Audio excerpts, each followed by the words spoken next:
CTR நிர்மல்குமாரோடைய பேச்சில் பாஜகவை கொள்கை எதிரியாக சொல்லிட்டு கூட்டணியில் சேர்றாங்க அப்படின்னா அவங்களுடைய கட்சியை வந்து அவங்களே ஒரு பொலிட்டிக்கல் சூசைடுன்னு சொல்லுவாங்கல்ல, அந்த பொலிட்டிக்கல் சூசைடை திரும்ப பண்ணுற மாதிரியான ஒரு சூழல் தான் இருக்கும். காங்கிரஸ், தாவேகா, டிசிகா ஏன் கூட்டணி அமைக்கக்கூடாது அப்படிங்கிற ஒரு கேள்விகளை முன்வச்சிருக்காங்க. விவாதத்தில் அவரே பேசியிருக்காரு. ஸோ ஒரு காங்கிரஸ் மேலிட பொறுப்பாளர் பேசிய இந்த ஒரு ஆங்கிள், கூட்டணி ஆங்கிள் அப்படிங்கிறது யங்ஸ்டர்ஸோடைய வாக்குகள் அப்படின்றது பெரும்பாலும் விஜய் வருவதற்கான வாய்ப்புகள் நிறைய. அதில் ஃபஸ்ட் டைம் ஓட்டர்ஸு பெரும்பாலும் ஏன்னா எப்போதுமே வந்து ஒரு ஆல்டர்னேட்டிவ் சேஞ்ச் எக்ஸ்பெக்ட் பண்ணிகிட்டே இருக்கும், எதிர்பார்ப்பாங்க. ஒரு ஆல்டர்னேட்டிவ் சேஞ்ச் நம்ம வந்து அதை வந்து போகணும் அப்படின்னு நினைப்பாங்க. ஸ்டார்டிங்லேருந்து இப்போ இன்டர்வியூ வரைக்கும் வந்துருக்காங்க. அடுத்த செகண்ட் ஹாஃப் வந்து அந்த கிளைமேக்ஸ் 2026 தேர்தலில் தெரிஞ்சிடும். அது நிரந்தர கிளைமேக்ஸாக இருக்குமா இல்லை அடுத்த படத்துக்கான ஒரு மெகா ஹிட்டாக இருக்குன்றத பொறுத்து இருக்கோம்.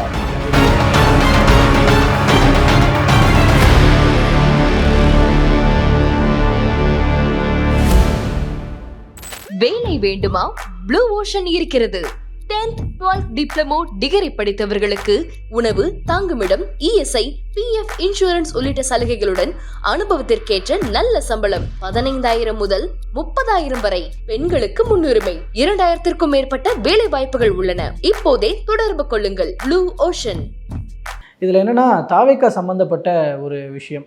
நேற்று வந்து திடீர்னு ப்ரெஸ் மீட் கொடுத்த சிடிஆர் நிர்மல்குமார், கட்சியினுடைய துணை பொதுச் செயலாளர்கள் அவர் வந்து பாஜகவோடு கூட்டணி இல்லை அப்படிங்கிறத வந்து ரொம்ப திட்டவட்டமாக மறுத்திருக்கிறாரு. ஏன்னா பாஜக எங்களுடைய கொள்கை எதிரியோடு எந்த கட்டத்திலும் எந்த ஒரு சூழ்நிலையிலும் கூட்டணி கிடையாது அப்படிங்கிறது தான் எங்களுடைய மாநாட்டில் பேசின ஒரு விஷயம். அப்பத்துலேருந்து இப்போ வரைக்கும் அதே நிலைமை தான் தொடரும் அப்படிங்கிறதையும் அவர் சொல்லியிருக்கிறாரு. ஸோ அப்படி பார்க்கும் பொழுதே நம்ம லாஸ்ட் இவருடைய இந்த ப்ரெஸ் மீட்டுக்கு அந்த செகண்டு முன்னாடி வரைக்கும் அரசியல் வட்டாரத்தில் பேசப்பட்டுக்கிட்டு இருந்த என்டிஏ கூட்டணியில் விஜய் இணைவார், அதற்கான மூவெல்லாம் வந்து பாஜக தரப்புலேருந்து எடுத்துக்கிட்டு இருக்கிறாங்க அப்படின்லாம் வந்து நிறைய விஷயம் பேசியிருக்கிறாங்க. அது எல்லாத்துக்கும் முற்றுப்புள்ளி வச்சிருக்கிறார் சிடிஆர் நிர்மல்குமார் அவர்கள் அப்படின்னு தான் அந்த கருத்தை பார்க்க முடியுது.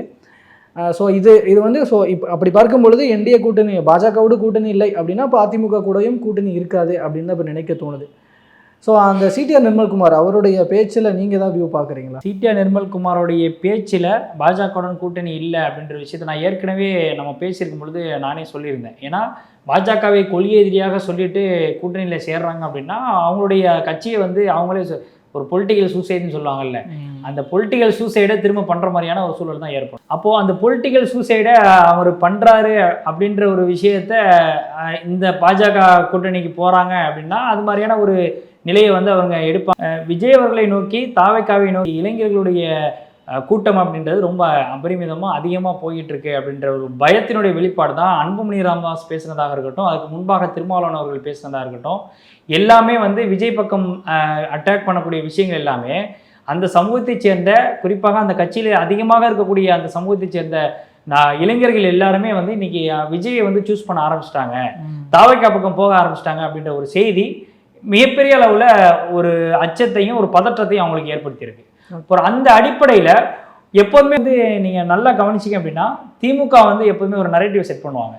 புதுசாக தீமையாக இருக்கக்கூடிய கட்சிகள் எல்லாமே வந்து பாஜகனுடைய பி டீம் அப்படின்ற ஒரு நரேட்டிவ் செட் பண்ணுவாங்க. அப்படிப்பட்ட ஒரு பி டீம்லேயே முதன்மையான ஒரு பி டீமாக இருந்தவர் தான் மக்கள் நீதி மையத்தினுடைய கமல்ஹாசன் அவர்கள்.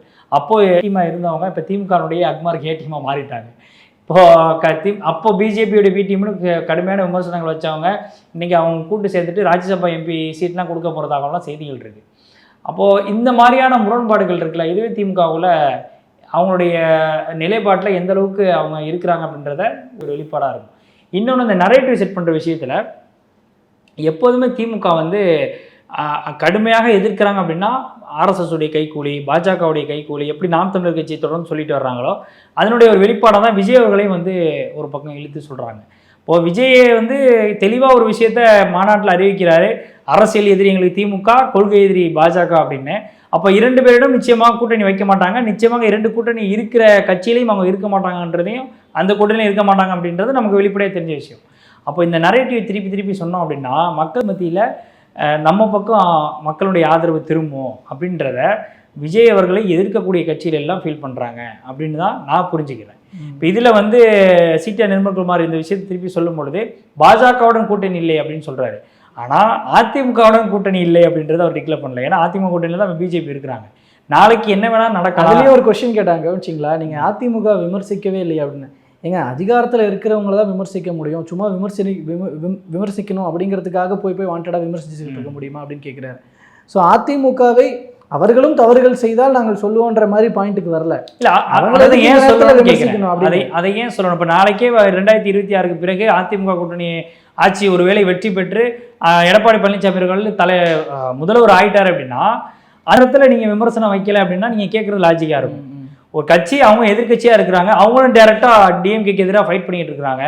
இப்போ அரசு நடத்தக்கூடிய மக்களுடைய பிரச்சனைகளை மக்களுக்கு சொன்ன வாக்குறுதிகளை நிறைவேற்றாத இந்த அரசை விமர்சனம் பண்ணணும், அது மாதிரியான ஒரு விஷயத்தை பண்ணணும் அப்படின்னா அப்போ அதிமுக விமர்சனம் பண்ணுறதுனால என்ன பிரயோஜனம் கிடைக்கும்? அதனால என்ன மக்களுக்கு ஏதாவது பிரயோஜனம் கிடைக்க போதா? அதிமுக இப்போ வந்து இது மாதிரி செஞ்சிச்சு, அப்போ இது செஞ்சிச்சின்னு சொல்றதுனால ஒரு பிரயோஜனம் கிடையாது. ரெண்டு கட்சிகளும் மாறி மாறி ஆட்சிகள் மாறினாலும் ஆட்சிகள் மாறுவதில்லை என்பது போல ரெண்டு கட்சியும் மாறி மாறி அவங்களுடைய ஆட்சி காலகட்டத்தில் ஏதாவது ஒரு தவறுகளை பண்ணிட்டு இருக்கீங்க, இன்னும் இந்த தருணம் வரைக்கும் பண்ணிட்டு தான் இருக்கிறாங்க. அப்போ இதில் வந்து பெரிய ஒரு ஒப்பீடுலாம் சொல்ல வேண்டியதில்லை. இந்த நேரத்தில் அவர் கட்சி புதுசாக ஆரம்பித்து முதலாக 2026 தேர்தலில் சந்திக்கிறார் அப்படின்னா அவருக்கான ஒரு ஸ்பேஸை நீங்கள் கொடுத்ததுக்கு அப்புறம் பேசணும். அவருக்கான ஒரு ஸ்பேஸே கொடுக்காம எடுத்த உடனே ஒரு பாஜகவோட பி டீமு பாஜக கூட்டணியில் போறாங்க, என்டிஏ கூட்டணியில் எங்க வைக்கிறாங்க, அதுதானே ஒரு அரசியல். இப்போ அதுதான் அரசியல். அந்த அரசியல் பண்ணுங்க, அதுக்கான ஒரு குறைஞ்சபட்சம் ஒரு அறத்தோட பண்ணுங்கன்ற, அந்த குறைஞ்சபட்சம் ஒரு அறத்தோட பண்ணீங்க. அதிமுகவோட கூட்டணி வைக்கிறதுக்கான பாசிபிலிட்டிஸ் இருக்கு, நிச்சயமா இருக்குன்றேன். ஏன் அப்படின்னா நான் அதுக்கான விளக்கத்தையும் நான் சொல்லிடுறேன். பாஜக கூட்டணியில் இவங்க அசம்பிள் ஆகிட்டாங்க, பிஜேபி கூட்டணி அதிமுக கூட்டணி, அதிமுக தலைமையில் தான் கூட்டணி. அப்போது அந்த கூட்டணி அப்படின்றது கடைசி வரைக்கும் நிலைக்குமா அப்படின்ற கேள்வி வந்து ஒரு $1 மில்லியன் கேள்வி தான்.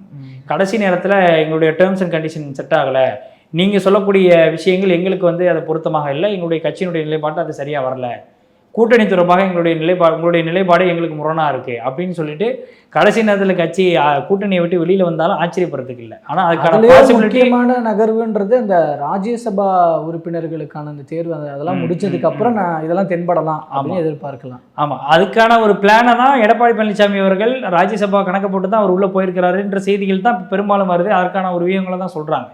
ஆனால் அதை தாண்டி அமித்ஷா இதில் உள்ளே வந்து பெரிய அளவில் ஒரு கேம் சேஞ்சராக இந்த விஷயத்தில் அணுகி அதில் வந்து ஒரு வெற்றியும் கண்டிருக்கிறார், கூட்டணியை உள்ளே கொண்டு வர்றதில்லை. இப்போ இதில் வந்து நம்ம அந்த ஒரு கூட்டணியை கொண்டு வந்த விஷயத்தில் அமித்ஷாவுடைய கணக்கை நம்ம சாதாரணமாக லேசாகவும் நம்ம எண்ணிட முடியாது. அவரு இதை யோசிச்சிருப்பார்ல. நிச்சயமாக இதை வந்து அவரை நீ எதுக்காக தான் கணக்கு பண்ணுறீங்கன்னு அவருக்கு இது வந்து உள்ளங்கை புண்ணுக்கு நெல்லிக்காய் இது கண்ணாடி எதுக்குன்னு சொல்லுவாங்கல்ல, அது மாதிரி தான். அப்போ அது மாதிரியான விஷயங்களை நம்ம பார்த்தாலே கண்கூடாக தெரியுது. இதை வந்து அமித்ஷா கண்டிப்பாக நம்ம யூகிக்கும் போது அவர் கண்டிப்பாக யூகிச்சிருக்க மாட்டாரா? அவருக்கு பல அரசியல் வியூகங்களை பல மாநிலங்களில் சக்ஸஸ்ஃபுல்லாக கொண்டு காட்டினாலே இந்த மாநிலத்தில் பெரிய அளவில் எடுபடலைனாலும் கூட அதிமுக கூட்டணி கூட சேர்ந்தாங்க அப்படின்னா அவங்களுக்கு ஒரு 5 எம்எல்ஏ நின்னாலும் கூட அந்த 5 எம்எல்ஏ வந்து வெற்றி பெறுவதற்கான வாய்ப்புகள் இருக்குது அப்படின்றத அவங்க ஆழமாக நம்புகிறாங்க. அந்த அடிப்படையில் அதை கடைசி வரைக்கும் சட்டில்டாக கொண்டு போகிறதுக்கான வேலைகளை கண்டிப்பாக பார்ப்பாங்க. இப்போ அப்படி இல்லாத பட்சத்தில் அதிமுக கூட்டணி பாஜக இல்லாத ஒரு கூட்டணியாக இருந்துச்சு அப்படின்ற பட்சத்தில் தாவேக்கா உள்ள வருவதற்கான வாய்ப்புகள் நிறையவே இருக்குது. அதில் இன்னும் ஒரு படி மேலே திமுக கூட்டணியில் இருந்து கூட சில கட்சிகளும் வெளியில் வரலாம், அதற்கான வாய்ப்புகள் கூட இருக்குது. நம்ம ஏற்கனவே விசிகாவை கூட சொல்லியிருக்கிறோம். ஆனால் விசிகா நாங்கள் உறுதியாக இருக்கிறோம், திமுக கூட்டணி வெற்றி பெறுவது அப்படிங்கிறதை விட சனாதன சக்திகள் வலிமை பெற்றக்கூடாது அப்படின்றதுல ரொம்ப தெளிவாக இருக்குன்றாரு. ஆனால் அதை தாண்டி இன்னொரு பக்கம் காங்கிரஸினுடைய நிலைப்பாடு எப்படி இருக்குது அப்படின்றதையும் நம்மளால் சில விஷயங்களை நம்ம யோசித்து பார்க்கவும் இருக்குது. ஏன்னா நீங்களும் சில விஷயங்களை நம்மகிட்ட பகிர்ந்துக்கிட்டீங்க. ஆமாம், அது என்னென்னா நியூஸ் பேப்பரில் செய்தியாக வந்த ஒரு விஷயந்தான். ஆனால் அதை யார் சொல்லியிருக்கிறாங்க அப்படிங்கிறத பொறுத்து தான் அது எவ்வளோ வந்து நம்பகத்தன்மையாக கொஞ்சம் பார்க்க வேண்டியிருக்கு, முக்கியத்துவம் வாய்ந்ததாக இருக்குது அப்படின்னு பார்க்க வேண்டியிருக்கு அப்படின்றதுல இருக்குது. என்ன அது நிகழ்வு அப்படின்னா, இப்போது நேற்று சென்னையில் வந்து நிர்வாகிகள் கூட்டம், பல்வேறு கட்ட நிர்வாகிகள் காங்கிரஸினுடைய பல்வேறு கட்ட நிர்வாகிகள் கூட்டம் நடந்திருக்கு. செல்வ பெருந்தகை அவர்களுடைய தலைமையில் தான். அங்கே வந்துட்டு கிரீஷ் சோடங்கர் அவர் தான் பேசுகிறாரு. அதாவது யாருன்னா காங்கிரஸ் மேலிட பொறுப்பாளர், தமிழ்நாட்டினுடைய மேலிட, ஏதோ வெளியில இருந்து யாரோ ஒருத்தர் இந்த மாதிரியான ஒரு ஆங்கிளை கொளுத்தி போடலை, அவரே தான் இதை சொல்கிறாரு. காரணம் என்னென்னா கலந்துக்கிட்ட நிர்வாகிகள் அத்தகைய கோரிக்கைகளை வைக்கிறாங்க. அதில் ஃபஸ்ட்டு ஒன்று என்னென்னா, இந்த பக்கம் திமுக கூட்டணியில் இருக்கிறாங்க இல்லையா, நிர்வாகிகள் வந்து தங்களோட அதிருப்திகளை வெளிப்படுத்துகிறாங்க. இந்த மாதிரி நம்ம காங்கிரஸ் கட்சி வந்து வலுவாக ஜெயிக்கிற அந்த தொகுதிகளை சில திமுக அமைச்சர்கள்லாம் குறிவைக்கிறாங்க, திமுகவினர் குறிவைக்கிறாங்க. அப்படி நம்மளுக்கு வெற்றி வாய்ப்புகளை தேடித்தர தொகுதிகளை எல்லாம் திமுகவினர் வந்து கைப்பற்ற சுச்சுவேஷன் வந்துச்சுன்னா, இப்போ ஈரோடு கிழக்கு கிழக்கு தொகுதி அந்த இதே வந்து திமுகவுக்கு கொடுத்ததுல பெரிய அதிருப்தி இருக்குது காங்கிரஸுக்கு. இப்போ அப்படி இருக்கும் பொழுது இது அதனுடைய அடுத்த கட்டமாக தான் பார்க்கப்படும். அப்போ அது மாதிரி நம்ம ஜெயிக்கிறதுக்கான வாய்ப்பு இருக்கிற தொகுதிகள் எல்லாம் திமுக எடுத்துக்கிட்டாங்கன்னா அப்புறம் நம்ம என்னத்துக்கு அப்படிங்கிற மாதிரியான ஒரு அதிருப்தி காங்கிரஸ் கட்சியினர் மத்தியில் வந்திருக்கு. அப்படி இருக்கும் பொழுது அதை கேட்குறாங்க. மேற்கொண்டு இந்த தேர்தல் வரும்பொழுது ஒரு 40 தொகுதிகளுக்கும் மேலே ஒரு 41 தொகுதிகள் இந்த மாதிரி நம்ம கேட்கணும் அப்படின்ற ஒரு விஷயத்தையும் கோரிக்கைகளையும் வச்சுருக்கிறாங்க. ஏன்னா நம்ம ஒரு தேசிய கட்சிக்கான ஒரு முக்கியத்துவத்தை நம்ம கேட்டு பெறணும் இல்லையா? இந்த டிமாண்டை நம்ம வைக்கணும். ஒருவேளை இதெல்லாம் வந்து கைகூடாத பட்சத்தில் நம்மளுக்கு ஒரு மாற்று அணியை நம்ம ஃபார்ம் பண்ணணும். ஏன்னா இந்த பலன்கள்லாம் இல்லாத போது நம்ம எதுக்கு இங்கே இருக்கணும் அப்படிங்கிற மாதிரியான ஒரு எண்ணம் நிர்வாகிகள் மத்தியில் வந்திருக்கு. இதை வந்து வெளிப்படுத்தியிருக்கிறாங்க அந்த கூட்டத்தில். அப்படி இருக்கும்போது தான் இதெல்லாம் கேட்டுக்கிட்டு இருந்த ஒரு காங்கிரஸ் மேலிட பொறுப்பாளர் அவர் வந்து பேசுகிறார். அவர் பேசும்பொழுது சொல்கிறாரு, இந்த மாதிரி நம்மளோட காங்கிரஸ் கட்சியினர் மீது மக்களுக்கு ஒரு நல்ல மதிப்பு ஏற்படணும். அதுக்காக நீங்கள் என்ன பண்ணணும்னா மக்களோட பிரச்சனைகளுக்காக குரல் கொடுங்க, ஆளுங்கட்சியை எதிர்த்தும் குரல் கொடுங்க, தப்பே கிடையாது, தப்புனா தப்புன்னு சொல்லுங்கள், அவங்களுக்கு உங்களோட தொகுதி மக்களுக்கு வேண்டியதெல்லாம் செஞ்சு கொடுங்க. ஸோ இதெல்லாம் வந்து சொல்லிக்கிட்டே வந்தவர் தான். நீங்கள் சொல்ல போல் அந்த கூட்டணியை பொறுத்த வரைக்கும் நீங்கள் சொன்ன மாதிரியான சுச்சுவேஷன் இருந்துச்சுன்னா, இப்போ நான் சொல்கிறேன், இந்த மாதிரி காங்கிரஸ், தாவேகா, விசிகா ஏன் கூட்டணி அமைக்கக்கூடாது அப்படிங்கிற ஒரு கேள்விகளை முன் வச்சிருக்கிறாங்க நிர்வாகிகள் மத்தியில். அவரே பேசியிருக்கிறார். ஸோ ஒரு காங்கிரஸ் மேலிட பொறுப்பாளர் பேசிய இந்த ஒரு கூட்டணி ஆங்கிள் அப்படிங்கிறது, ஏன்னா ஒரு மேலிட பொறுப்பாளர் இதை சொல்கிறாரு அப்படின்னா மேலிடத்தில் இதை பற்றி பேசாமல் இருந்திருக்க மாட்டாங்க இல்லையா? நிச்சயமாக. இப்போ இதில் நம்ம குறிப்பிட்டு கொஞ்சம் ஷார்ப்பாக பார்க்கணும் அப்படின்னா, தமிழ்நாட்டுடைய சூழலுக்கு இந்த கூட்டணி பொருந்துமா அப்படின்றத நம்ம பார்க்கணும். ஸோ அப்படி பார்க்குற வகையில் காங்கிரஸ், தாவேகா, விசிகா இந்த 3 கட்சியிலும் வந்து கூட்டணி அமைச்சாங்க அப்படின்னா நிச்சயமாக ஒரு சில கட்சிகள் கூட இந்த கூட்டணியில் சேர்வதற்கான வாய்ப்புகள் இருக்குது. அது இதில் திமுக கூட்டணியை பொறுத்த வரைக்கும் விசிகா வெளியே வந்ததுன்னா கூடவே இடதுசாரிகள் வந்துடுவாங்க அப்படின்ற ஒரு இது நம்ம காங்கிரஸும் சொல்லிட்டு இருந்தோம். ஸோ இப்போ காங்கிரஸே இதை முன்னெடுக்கிறாங்க அப்படின்னா அதற்கான வாய்ப்புகள் நிறையாவே இருக்குது. இன்னும் ஒரு படி மேலே காங்கிரஸ் வந்து அது மாதிரியான ஒரு ஸ்டாண்ட் எடுக்குங்கிற பட்சத்தில் விஜய் அவர்களை வந்து முதல்வராக அக்செப்ட் பண்ணுறதுல அவங்களுக்கு எந்த பிரச்சனையும் இருக்காது. அதில் ஒரு படி மேலே போய் இன்னும் ஒரு பாசிட்டிவான ஒரு விஷயமா தேர்தல் பிரச்சாரத்தில் அவங்க கொண்டு போகிறதுக்கு ரொம்ப இலகுவாக இருக்கக்கூடிய விஷயம் ராகுல் காந்தி அவர்களுடைய பிரச்சாரம். அவர் இங்கே வந்தார் அப்படின்னா விஜய் அவர்களுடைய அந்த ஒரு கரிஸ்மேட்டிக் ஒரு லீடராகவும் ஒரு ஆக்டராகவும் இருக்கிறாரு, இந்த பக்கம் ஒரு கரிஸ்மேட்டிக் லீடர் இருக்கிறாரு. அப்படின்றப்போ தமிழ்நாட்டில் 2 இளைஞர்கள் ஒன்று சேர்ந்துட்டாங்க அப்படின்ற மாதிரியான ஒரு தோற்றம் உருவாகும். அந்த பிம்பம் அப்படின்றது மிகப்பெரிய அளவில் ஒரு அட்ராக்டிவான ஒரு பிம்பமாக தமிழ்நாட்டில் கட்டமைக்கப்படும். அதுவும் இந்த கூட்டணிக்கு இன்னொரு பாயிண்ட் ஒளி சேர்க்கறதுன்னு என்னன்னா, ஆல்ரெடி பேசப்படுற விஷயம், ராகுல் காந்திக்கும் விஜய்க்கும் ஒரு நல்ல நட்புறவு இருக்குது அப்படிங்கிற விஷயம். ஒரு விஷயத்தை ஒரு படியை தாண்டி ஒரு ஐடியாலஜிக்கல் லீடரும் ஒரு பக்கம் இருக்கிறார். திருமாவளவன் அவர்களும் இதில் ஒன்று சேர்ந்துறாரு அப்படின்னா அது 3 பேர் ஒன்று சேரும் பொழுது நிச்சயமாக அதுக்கான ஒரு கரிஸ்மேட்டிக் ஒரு இது இருக்குது, இமேஜ் இருக்குல்ல, அந்த இமேஜ் அப்படின்றது நிச்சயமாக அந்த கூட்டணிக்கு அமையும். ஆனால் இது வாக்குகளாக மாறுமா அப்படின்னா ஒரு புது கணக்கு தான் நம்ம போடணும் இல்லை. ஏன்னா இப்போ குறைஞ்சபட்சம் விஜய்க்கு வந்து அதிகபட்சம் ஒரு 10% வாக்குகள் வரும் அப்படின்னு இப்போ இருக்கக்கூடிய சில அரசியல் நோக்கர்கள் சொல்கிறாங்க, சில சர்வேக்கள் அப்படி சொல்லுது அப்படின்றாங்க. ஆனால் அது எந்தளவுக்கு உண்மை அப்படின்றது தெரியல. ஆனால் அப்படி ஒருவேளை நம்ம குறைஞ்சபட்சமாகவே வச்சுக்கிறோம் 8லேருந்து 10% பெறுறாங்க, வாக்குகளை பெறுறாங்க அப்படின்னா அதை வந்து காங்கிரஸினுடைய ஏற்கனவே இருக்கக்கூடிய அந்த ஒரு பாரம்பரிய வாக்குகள் இருக்கட்டும். ஏன்னா தமிழ்நாட்டில் ஒரு சில மாவட்டங்களில் காங்கிரஸுக்குன்னு விழக்கூடிய வாக்குகள் இருக்குது. பாராளுமன்ற தொகுதிகளில் தனியாக நின்னா கூட ஜெயிப்பதற்கான வாய்ப்புகள் கூட இருக்குது. ஆனால் சட்டமன்ற தேர்தல்னு வரும்பொழுது அதுக்கான வாய்ப்புகள் சற்று கம்மி தான். ஏன்னா திமுக கூட்டணியில் சேரும்பொழுது அவங்களுக்கான வாய்ப்புகள் ரொம்ப பிரகாசமாக இருக்கும். அப்போ இந்த புது கணக்கு போடும்பொழுது நிச்சயமாக ஒரு ஆல்டர்னேட்டிவ் சேஞ்சை வந்து காங்கிரஸ் வந்து அக்செப்ட் பண்ணி கொண்டு வர்றாங்க. அப்படின்றப்போ நம்ம ஓட்டு போடலாம் அப்படின்னு இளைஞர்களோடு சேர்ந்து விஜய் ஆதரிக்கக்கூடிய இளைஞர்களோடு சேர்ந்து காங்கிரஸ் ஆதரிக்கக்கூடிய இளைஞர்களும் ஒன்று சேருவாங்க, அந்த ஒரு மைண்ட் செட் கிரியேட் ஆகும் அப்படின்ற ஒரு பார்வை ஒரு பாசிட்டிவாக தான் அமையும்.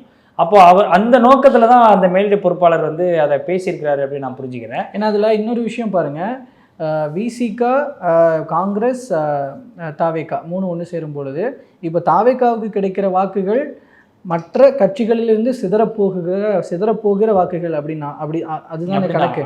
அப்படி இருக்கும் பொழுது இப்போ இதில் முதல் முறை வாக்காளர்கள் அவங்களும் எக்ஸ்ட்ராவாக ஏற்கனவே கட்சி வாக்காளர்கள் சிதறுவதும் இப்படிங்கிறது தான். இப்போ இவங்க 3 பேர் கூட்டணி சேரும்பொழுது இதுக்கு இன்னும் அந்த வெளியிலிருந்து மற்ற கட்சிகள்லேருந்து திமுக, அதிமுக மாதிரியான பெரிய கட்சிகள், இன்னும் சில இந்த சிறிய சிறிய கட்சிகள், எல்லா கட்சிகள்ல இருந்தும் சிதற போகிற வாக்குகளும் இவங்களுக்கு தான் வந்து சேரும். ஸோ அதுவும் இன்னும் வலு சேர்க்கும். ஆமாம், அதை தான் சொல்கிறேன். இப்போது யங்ஸ்டர்ஸோடைய வாக்குகள் அப்படின்றது பெரும்பாலும் விஜய் அவர்களுக்கு வருவதற்கான வாய்ப்புகள் நிறையவே இருக்குது. அதில் ஃபஸ்ட் டைம் ஓட்டர்ஸ் பெரும்பாலும், ஏன்னா ஒரு மிகப்பெரிய அளவில் ஒரு அதிருப்தி அப்படின்றது இயல்பாக வந்து எப்போதுமே வந்து ஒரு ஆல்டர்னேட்டிவ் சேஞ்சை எக்ஸ்பெக்ட் பண்ணிக்கிட்டே இருக்கும், எதிர்பார்ப்பாங்க. ஒரு ஆல்டர்னேட்டிவ் சேஞ்சை நம்ம வந்து அதை நோக்கி போகணும் அப்படின்னு நினைப்பாங்க. இப்போ அந்த ஒரு விரக்தி வந்து இந்த அரசின் மேலே இருக்கக்கூடிய அதிருப்தியாக இருக்கட்டும், வேறு எந்த கட்சிகளுமே வந்து வேறு பெரிய அளவில் நமக்கு வந்து ஒரு நல்லது செய்யலை, பெரிய அளவில் மாற்றத்தை கொண்டு வரல, நீங்கள் மாற்றம்னு வந்தவங்க எல்லாமே நம்மளை ஏமாற்றிட்டு தான் போயிருக்கிறாங்க அப்படின்ற ஒரு விரக்தி இவங்கள்ட்ட இருக்குது. இப்போ அதில் வந்து விஜய் அவர்கள் ஒரு ஆல்டர்னேட்டிவ் சேஞ்சாக இருப்பார் அப்படின்னு அவங்க நம்புகிறாங்க. ஆனால் எந்த அளவுக்கு வந்து அவர் பாசிபிள் ஆக்க போகிறாரு அப்படின்றது வரக்கூடிய காலங்களில் தெரியும். இருந்தாலும் கூட 2026 தேர்தல் அவருக்கு மிகப்பெரிய ஒரு பலப்பரிச்சை. அந்த பலப்பரிச்சை அவர் எப்படி ஃபேஸ் பண்ணுறாரு, அந்த பலப்பரிச்சைக்கு பிறகு அவர் எப்படி கட்சியை கட்டமைக்கிறாரு, அவர் உண்மையிலே கட்சியை அடுத்த கட்டமாக கட்டமைக்கிறாரா இல்லையா, இல்லை மீண்டும் நடிக்க போகிறேன்னு சொல்லிட்டு போகிறாரா இல்லையான்றதை நம்ம அதை வெயிட் பண்ணி தான் பார்க்கணும். ஏன்னா கமல்ஹாசன் அவர்கள் அரசியல் தொடங்கினார், அவர் வந்து வந்த வேகத்துக்கு ஏன்னா அவர் நடிக்க மாட்டேன், இதுக்கப்புறம் நடிக்க மாட்டேன்லாம் அவர் எதுவும் அறிவிச்சு தான் வரல. ஆனால் இருந்தாலும் கூட அரசியலுக்கு தொடங்கினார். முதற்கட்டமாக ஒரு சில வாக்கு சதவீதத்தை அவர் பெற்றார். ஆனால் அடுத்த 2 ஆண்டுகள்லேயே வந்து அவர் அப்படியே தொய்வடைஞ்சு திமுக கூட்டணிக்கு போயிட்டார். அப்போது கட்சியை வந்து வலு சேர்ப்பதற்கான எல்லா பாசிபிலிட்டியும் இங்கே இருக்குதா அப்படின்றத விஜய் அவர்கள் கொஞ்சம் அனலைஸ் பண்ணி பார்க்க வேண்டிய தேவை இருக்குது. அதனுடைய ஒரு அனுபவமாக கமல்ஹாசனுடைய வருகையாக இருக்கட்டும், அதுக்கு முன்பாக விஜயகாந்த் அவர்களுடைய வருகையாக இருக்கட்டும். இப்போ விஜயகாந்த் அவர்களுடைய ஸ்டாண்ட் அப்படின்றது அவர் பொலிட்டிக்கலாக வந்து அவருடைய அரசியல் ரீதியாகவும் சரி, அவர் சினிமாவிலையும் அந்த பொலிட்டிக்கல் ஒரு விஷயத்தை ஓரளவு வந்து மக்கள் மத்தியில் கொண்டு போய் சேர்த்தார். இப்போ அதில் வந்து ஓரளவு கெயின் அடைஞ்சார். அதை வந்து அவரை வீழ்த்துவதற்கான வேலைகளையும் வந்து அதுக்கு பிறகு பார்த்தாங்க. அப்போ இருக்கக்கூடிய ஆளுங்கட்சிகள் அதை பெரிய அளவில் ஒரு பங்கு வச்சாங்க. ஆளுங்கட்சி எதிர்கட்சி 2 கட்சியுமே அதில் பெரிய ஒரு கேமாக வந்து விளாண்டாங்க. அதில் மீடியாக்கள் மூலமாக ஒரு விஷயத்த பண்ணாங்க. ஸோ அது மாதிரியான ஒரு நிலைமை வந்துச்சு அப்படின்னா அதை எப்படி இவர் ஹேண்டில் பண்ண போகிறாரு அப்படின்ற ஒரு விஷயம் இருக்குல்ல. ஏன்னா இது வரைக்கும் ஒரு ப்ராப்பரான ஒரு ப்ரெஸ் மீட்டை சந்தித்து பேசி செய்தியாளர்களுடைய கேள்விக்கு ப்ராப்பரான ஒரு பதிலை சொல்லி ஒரு ப்ரெஸ் மீட் இது வரைக்கும் விஜய் முழுமையாக நடத்தலை. அன்றைக்கி ஒரு அந்த இதுக்கு மட்டும் மதுரை ஏர்போர்ட்டில் உள்ள நபர்களுக்கு இதே கொஸ்டின் தான் தாவேகா கிட்ட கேட்டால், ஏங்க பல வருஷமாக அரசியலில் இருக்கிற, இன்னும் சொல்ல போனால் பிரதமராக இப்போ தொடர்ந்து இருக்கிற மோடி அவர்களே பிரஸ் சந்திக்கல, நீங்கள் இப்போ வந்து விஜய் மட்டும் கேள்வி கேட்குறீங்க, சந்திப்பாருங்க அப்படின்னு சொல்கிறாங்க. சந்திப்பாருங்க. நிச்சயமாக பிரதமர் சந்திக்காத விமர்சனம் பண்ணிட்டு தானே இருக்கும். பிரதமர் இது வரைக்கும் 12 3ஆவது முறையாக பிரதமராக இருக்கிறாரு அப்படின்னப்போ அவருடைய செய்தியாளர் இது வரைக்கும் விமர்சனம் பண்ணிட்டு தான் இருக்கிறாங்க. ஏன் ஒரு பிரதமர், ஏன்னா ஒரு போர் நடந்த சமயத்தில் அதெல்லாம் வரக்கூடிய இழப்புகளாக இருக்கட்டும், எல்லாத்துக்கும் வந்து பிரதமர் ப்ராப்பராக வந்து பதில் சொல்லுவார். அதுக்கான ஒரு வழிமுறையை நம்ம வந்து தோல்வி அடைஞ்சிருக்கிறோம் அல்லது வந்து நம்ம இந்த விஷயத்தில் வந்து நான் மன்னிப்பு கேட்டுக்கிறேன்னு சொல்லி மக்களுடைய அந்த இழப்பு ரீதியாக ஏதாவது இருந்துச்சுன்னா மன்மோகன் சிங்லாம் அதுக்கான மன்னிப்பு கேட்டிருக்கிறாரு. அப்போ அந்த மாதிரியான ஒரு ஸ்டாண்டை வந்து பிரதமர் மோடி அவர்கள் எடுக்கலையில, அது மாதிரியான ஒரு ப்ராப்பரான ஒரு ப்ரெஸ் மீட் நடத்தலையில, கேள்விகளுக்கு பதில் சொல்லலையில, அப்படின்றப்ப அந்த விமர்சனம் வரும். அதுவும் நீங்களும் கட்சி ஆரம்பிக்கிறீங்க அப்படின்னா அது உங்களை நோக்கி வரதானே செய்யல. அதுதான் எனக்கு இப்போ விஜய் பொறுத்த வரைக்கும் என்னென்னா, அவர் ஏற்கனவே முன்னாடி கடந்த காலங்களில் ப்ரெஸ்ஸை சந்தித்தவர் தான். அதுலேயும் இந்த கோவப்பட்ட தருணங்கள் அப்படின்னு சொல்லி சில ப்ரெஸ் மீட் சம்பவங்கள் அதெல்லாம் நம்மளுக்கு நினைவுக்கு தெரியும், நம்மளுக்கு தெரிஞ்சது தான். அப்படி இருக்கும்போது ப்ரெஸ்ஸை சந்தித்த அனுபவம் அவருக்கெலாம் இருக்குது. இப்போது வந்து இன்னும் சந்திக்காமல் இருக்கிறதுக்கு சொல்வது போல் இன்னும் பொலிட்டிக்கலி அவர் தயார்படுத்தி கொண்டிருக்கலாம். இல்லை அவங்க கட்சியை பொறுத்த வரைக்கும் ஒரு இப்போ எல்லாமே படிப்படியாக ஒரு எதிர்பார்ப்புகளை ஏற்படுத்தி, எப்படி படத்தில் சினிமாவில் வந்து ஒரு ட்ரைலர் விட்டு, ஒரு டீசர் விட்டு, ஒரு ட்ரைலர் விட்டு, அந்த மாதிரி படம் வருதோ, இன்டர்வல் தான் ஃபர்ஸ்ட் லுக் விட்டு இப்படிலாம் வருதோ, அது மாதிரி அவர்கள் வந்து அந்த ப்ரெஸ் மீட்டையும் கூட அவங்களுடைய கட்சியினுடைய வளர்ச்சியில் ஒரு கட்டமைப்பில் ஒரு முக்கியமான பாயிண்டாக கூட வச்சுருந்துருக்கலாம். அதுக்கான தேதிகள் குறிக்கப்பட்டு அது அப்போ வரலாம் அப்படின்னு தான் பார்க்கப்படல. அது நிச்சயமாக அதுக்கான வாய்ப்புகள் இருக்குது, நம்ம இல்லைன்னு சொல்லலை. ஸோ இப்போ அந்த விமர்சனத்தை எதிர்கொண்டு தான் ஆகணும். மக்கள் பிரச்சனைக்கு பேசிதான் ஆகணும். இன்னொன்று, அது ரிப்போர்ட்டர்ஸ் கேட்குற கேள்விக்கு நீங்கள் பதில் சொல்லும்போது தான் நீங்கள் எந்த அளவுக்கு மக்கள் மத்தியில் மக்களுடைய பிரச்சனைகளை எதிர்கொண்டு செய்ய போகிறீங்க, நீங்கள் என்ன ஆல்டர்னேட்டிவாக இருக்க போகிறீங்கன்றதை ரிப்போர்ட்டர்ஸோடைய கேள்விகளுக்கு நீங்கள் பதிலளிக்கும் பொழுது தான் அது அவருடைய ஸ்டஃப் என்னது. முக்கியமான விஷயம் என்னன்னா, மக்கள் பிரச்சனைகளை எந்த அளவுக்கு அனலைஸ் பண்ணி வச்சிருக்கீங்க, புரிஞ்சு வச்சிருக்கிறீங்க, அதற்கான சொல்யூஷன்ஸ் எந்த அளவுக்கு உங்களுக்கு தெரிஞ்சு வச்சிருக்கிறீங்க அப்படிங்கிறது தெரிய வரும். ஆனால் நிறைய அவர் வந்து புத்தகங்கள் படிக்கிறாரு, நிறைய செய்திகள் இப்போ வரக்கூடிய செய்திகளை ரொம்ப மைண்ட் ரூட்டாக ரொம்ப உன்னிப்பாக வந்து அவர் கவனிச்சிட்டு இருக்காரு, பார்த்துட்டு இருக்காரு. டெய்லி அப்டேட்டில் தான் அவர் இருக்கிறாரு அப்படின்றது தான் இப்போ வரக்கூடிய செய்திகள் எல்லாம் வருது. இப்போ அதற்கான ஒரு முயற்சி அப்படின்றது நீங்கள் சொன்னது போல் ஏற்கனவே அவர் வந்து ஒரு படத்தை படத்துடைய ஸ்டார்டிங் இருக்கும்ல, ஸ்டார்டிங்லேருந்து இப்போ இன்டர்வல் வரைக்கும் வந்திருக்கிறாங்க. அடுத்த செகண்ட் ஹாஃப் வந்து ஒரு கிளைமேக்ஸு. அந்த கிளைமேக்ஸ் 2026 தேர்தலில் தெரிஞ்சிடும். அது நிரந்தர கிளைமேக்ஸாக இருக்குமா இல்லை அடுத்த படத்துக்கான ஒரு மெகா ஹிட்டாக இருக்குமா அப்படின்றத பொறுத்து இருந்து தான் பார்க்கணும். கண்டிப்பாக. அதில் கூட இப்போ நீங்கள் கட்சி கட்டமைப்பு பற்றி சொன்னீங்க, அதில் கூட இப்போது அது இன்னைக்கான செய்தியும் கூட அதை சொல்லிடலாம்னு நினைக்கிறேன். இப்போ அதில் வந்து ஒரு 3.5 லட்சம் கட்சி பொறுப்பாளர்கள், 70,000 பூத் கமிட்டி பொறுப்பாளர்கள், இது எல்லாத்தையும் வந்து அமைக்கிறதுக்கான இந்த மந்த் எண்டுக்குள்ளே எல்லாத்தையும் அமைச்சு கட்சி கட்டமைப்பை முழுமைப்படுத்துங்க அப்படின்னு உத்தரவு போட்டிருக்கிறார் விஜய் அவர்கள். ஸோ தாவேக்காவினர் அப்படியே பம்பரை போல சுற்றிட்டு இருக்கிறாங்க இந்த பணிகள்லாம். ஸோ இந்த மே மாதத்துக்குள்ள கட்சி கட்டமைப்பு ஒரு முழுமை பெறும் அப்படின்னு எதிர்பார்க்கலாம். நிச்சயமா. அப்போ அதோடைய ஒரு படி மேலே ஏன் இதை வந்து அவர் இவ்வளோ ஃபாஸ்ட்டாக முடிக்க போகிறார் அப்படின்னா, அடுத்த ஜூன் அல்லது ஜூலையில் அவருடைய படத்தினுடைய ஜனநாயகம் படத்தினுடைய ஷூட்டிங் முடிஞ்சதுக்கு பிறகு முழுமையாக அவர் அரசியல் களத்தில் இறங்க போகிறாரு அப்படின்றது தான் இன்றைய பலரும் சொல்லக்கூடிய ஒரு செய்தி. தாவேக்காவை சேர்ந்த சில நிர்வாகிகளும் நம்மக்கிட்ட பகிர்ந்துக்கிட்ட செய்தியும் தான். அவர் ஆதவர்ஜுனா அவர்களே சொன்னார்ல, ஜூன்லேருந்து டிசம்பர் வரைக்கும் பாருங்க அப்படின்னு இருக்காரு. இன்னொரு படி மேலே அவர் மக்களை நேரடியாக சந்திக்க போகிறாரு. அதுக்கான வாய்ப்புகள் இப்போ மக்களை தேடி நேரடியாக ஒரு களத்தில் இறங்கி மக்களை ஒவ்வொரு மாவட்டமாக சென்று ஒவ்வொரு பகுதிகளில் இருக்கக்கூடிய ஒவ்வொரு தொகுதிகளில் இருக்கக்கூடிய மக்களையும் சந்திக்க போகிறாரு அப்படின்றது மிகப்பெரிய அளவில் ஒரு செய்தியாக இருக்குது. கோயம்புத்தூரில் போன அந்த கூட்டத்தை பார்த்துருப்பீங்க. அவர் அந்த ஒரு கருத்தரங்கத்துக்கு போனது மிகப்பெரிய அளவில் ஒரு பேசு பொருளாக ஒரு பெரிய கூட்டத்தை அங்கே கண்ட்ரோல் பண்ண முடியாத அளவுக்கான ஒரு கூட்டத்தை கூடுனுச்சு. அந்த ஒரு ஹைப் அப்படின்றது இன்னும் வரக்கூடிய காலங்களில் எல்லா மாவட்டத்திலையும் அது ஏற்படுவதற்கான வாய்ப்புகள் இருக்குது. அப்போ அந்த ஒரு டேர்ம் வரும் பொழுது நிச்சயமாக வந்து விஜய் அவருடைய முழு அரசியல் களம் அப்படின்றது எந்த அளவுக்கு சூடு பிடிக்கும் அப்படின்றத நம்ம அதுக்கு பிறகு அவருடைய நிலைப்பாடு எப்படி இருக்குது, அவர் ஒவ்வொரு தொகுதிகளும் போய் என்ன பேச போகிறாரு, மக்களுடைய அந்த ஒவ்வொரு தொகுதிகள் சார்ந்த பல பிரச்சனைகள் இருக்குது, அந்த தொகுதிகள் சார்ந்த பிரச்சனைகளை எந்த அளவுக்கு அனலைஸ் பண்ணி பேச போகிறாரு அப்படின்றத பொறுத்து தான் அவருடைய அந்த பயணம் அப்படின்றது வெற்றி எந்த அளவுக்கு அடையும் அப்படின்றத நம்மளால் யூகிக்க முடியும். கண்டிப்பாக இதெல்லாம் தொடர்ந்து நடக்கும்போது பொறுத்து அது சம்மந்தமாக விரிவாக பேசலாம். ஸோ இப்போ வரைக்கும் சில ரெண்டு முக்கியமான டாப்பிக்கில் சில விஷயங்கள் நம்மளுக்கு கிடைச்ச தகவல்களாக பகிர்ந்துருக்கோம். இது மக்களுக்கு போய் சேரட்டும், அவங்களும் அனலைஸ் பண்ணட்டும். ஸோ தற்போது வரைக்கும் சில விஷயங்கள் பார்த்துருக்கோம். மறுபடியும் அடுத்த பிஹைண்ட் த செய்தி நிகழ்ச்சியில் இன்னும் வேறு சில அரசியல் செய்திகள் அது தொடர்பான நகர்வுகள் பற்றி உங்ககிட்ட சொல்கிறோம், தெரியப்படுத்துகிறோம். அது வரைக்கும் நன்றி.